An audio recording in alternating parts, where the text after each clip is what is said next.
Hey all, welcome back to the lab. In this video, we're playing Oblivion Remastered, and we're going to be talking about the top 3 areas to gather alchemy ingredients.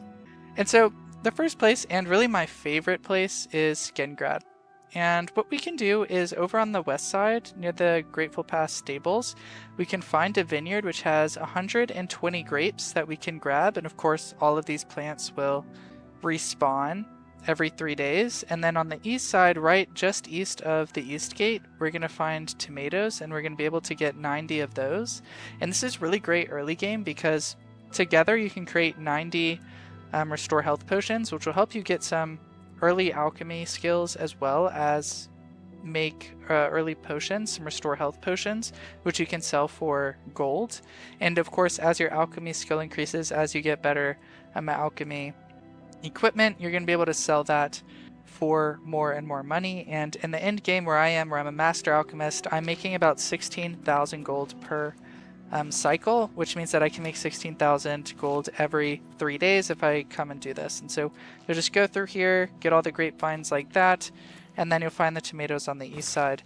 I have a whole video on this if you want to learn more about it. But because this is so easy to do, and there are so much alchemy ingredients here, this is why it's the Let's number hear one it. spot in this list. Now to get the tomatoes, you do have to go out this east gate here, Yes? then jump off to the left here, and you can see the tomatoes in the distance there. So that's the first spot. And for the second spot, we're going to go over here to the Arcane University. Now, in order to access the Arcane University, you are going to have to pass all of the recommendation quests and the Mages Guild, which does take some time, but it's definitely worth it. The Mages Guild gives you a lot of access to You cool must equipment, and this is really the only way to get spell making and enchanting, which is super powerful in the late game. And so we're going to come over here to the right, and we're just going to see literally so many plants. Now I haven't gone through and actually counted how many plants we get, but there's just a ton. So you get all the mushrooms, basically all the different kinds of them.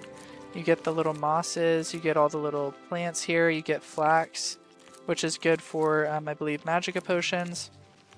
And so no matter what you're kind of building, unless you need like Daedric alchemy ingredients, you're going to be able to get all of that here, and because it's all close together, it's really easy to grab just like a bunch of this. And of course, you know, there's all around here, they're all in here, and then if you want more, you can just go around the edge, and you'll see that each of these has a clump of ingredients. They're on the sides over here, and this is true all the way throughout the Arcane University, which makes this a pretty good spot to grab a bunch of different kinds of ingredients for whatever kind of potions you want to make. So that's why it's the second most. Of course, it is barred behind the Mages Guild, but it's a quest line worth doing, so might as well do that. And then for our third place, and maybe the one that gives the most diversity of ingredients, is going to be Frostcrag Spire. Now this is a DLC item, but everyone in Oblivion Remastered gets this. And so you'll be able to access Frostcrag Spire, I think, as soon as you come out of the sewers. So pretty early on.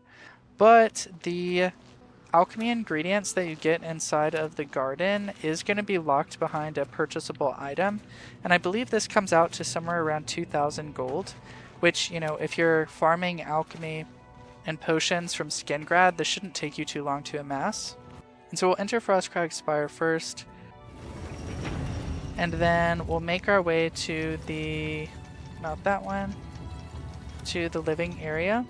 And we'll see that once you've purchased the garden area, we're going to have these 3 biomes of plants. And so over here, we're going to see a lot of the plants that we can already get at the Arcane University. We've got all the mushrooms and we've got all the plants that you'll find running around. But what makes this spot unique is that you also get a little bit of all of the Daedric plants, which you can really only get with inside of an Oblivion Gate or from buying from people. And so this is going to be a really great way to just farm any kinds of materials for potions that require one of these. And so that's the 3 best areas for farming alchemy ingredients in Oblivion Remastered. Skingrad for the early game, and really for making a lot of money in the end game. Arcane University for a bunch of the Cyrodiilic alchemy ingredients, and then finally Frostcrag Spire for getting more of the Daedric items and an infinite supply. So that's it for this video. Thanks for watching. I'll see you in the next one.